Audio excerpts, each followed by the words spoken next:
Hi అండి, నేను sweet తయారు చేయబోతున్నాను. అదేంటంటే కప్లింగ్ చాక్లెట్స్ అని చేస్తున్నాను అనమాట.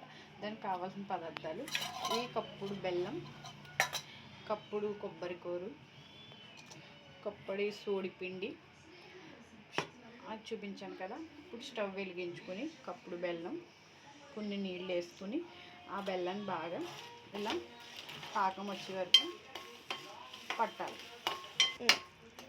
ఇది ఇలా పాకం వచ్చింది కదా. ఇప్పుడు ఈ కొబ్బరికూరు మనం ఇందులో వేసుకుని కలుపుకోవడం. ఇది లూజ్గా కాదు, టైట్గా కాదు, మీడియంగా చేసుకోవాలి. కొబ్బరి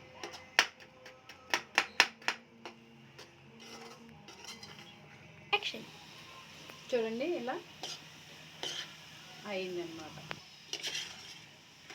నాకు అలా ఇందాక పాకం పట్టి చూపించాను కదా, ఇలా కంటెంట్ తయారవ్వాలన్నమాట. చూడండి ఇలా తయారు చేసుకున్న తర్వాత దీన్ని పక్కకు పెట్టేసుకుందాం. కొబ్బరికూర రెసిపీ తయారైంది కదా. ఇప్పుడు ఒక బౌల్ పెట్టుకొని మళ్ళీ ఒక గ్లాసు నీళ్ళు వేసుకొని 4 స్పూన్లు సోడిపిండి పలచగా నీటిలోని కలుపుకోవాలి.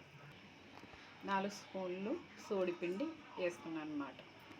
ఇలా వేసుకున్న దాంట్లో ఇలా నీళ్ళు మరుగుతాయి కదా, చిన్న సాల్ట్ కూడా మనం తగినంత సాల్ట్ కూడా ఇందులో వేసుకుని కలుపుకోవాలి.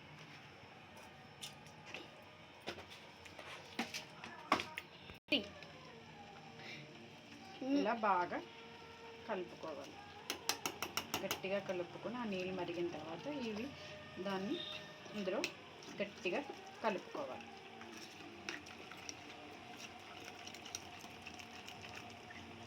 ఇలా కలుపుకొని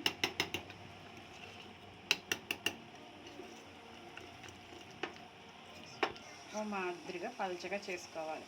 మనం మరిగిన నీటిలో ఇది వేసుకుంటే గట్టిగా పూరి పిండిలో కలుపుకోవాలి.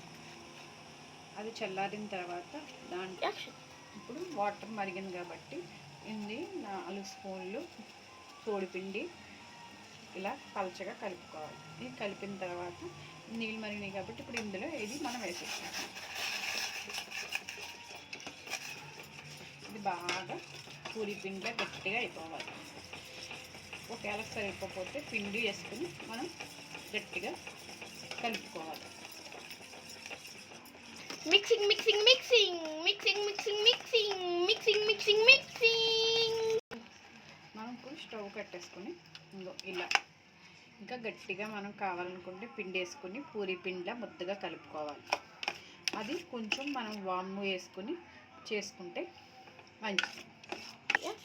ఇలా మనం తగినంత పిండి అది ఎంత తీసుకుంటే అంత తీసుకునే కానీ గట్టిగా కలుపుకుంటూ ఉండాలి. పూరి పిండిలాగా కలపాలి. ఇందులో కొంచెం వామ్ వేసుకొని చేసుకుంటే దీని టేస్ట్ చాలా బాగుంటుంది అన్నమాట.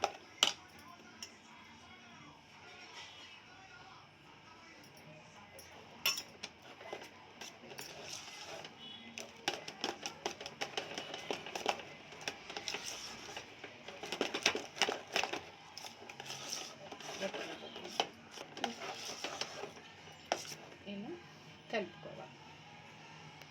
ఇలా కలుపుకుని బాగా చల్లారిన తర్వాత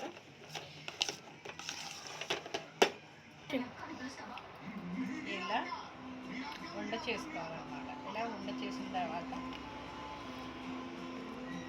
ఇలా తప్పడగా చేసుకోవాలి. తప్పడగా చేసి ఇక ఈ కొబ్బరి ఇంకా ఇందులో పెట్టుకోవాలి.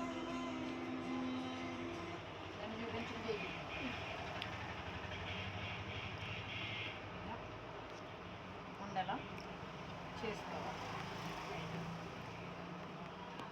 పట్టాలి కదా, పట్టాలి. ఇది ఇడ్లీ పాత్రలో గ్లాస్ వాటర్ వేసుకుని ఈ ఉండలన్నీ ఇందులో ఇడ్లీ ఆయిల్ ఎలా ఉడుకుతుందో అలా కొంచెంసేపు ఆవిరి పెట్టాలన్నమాట.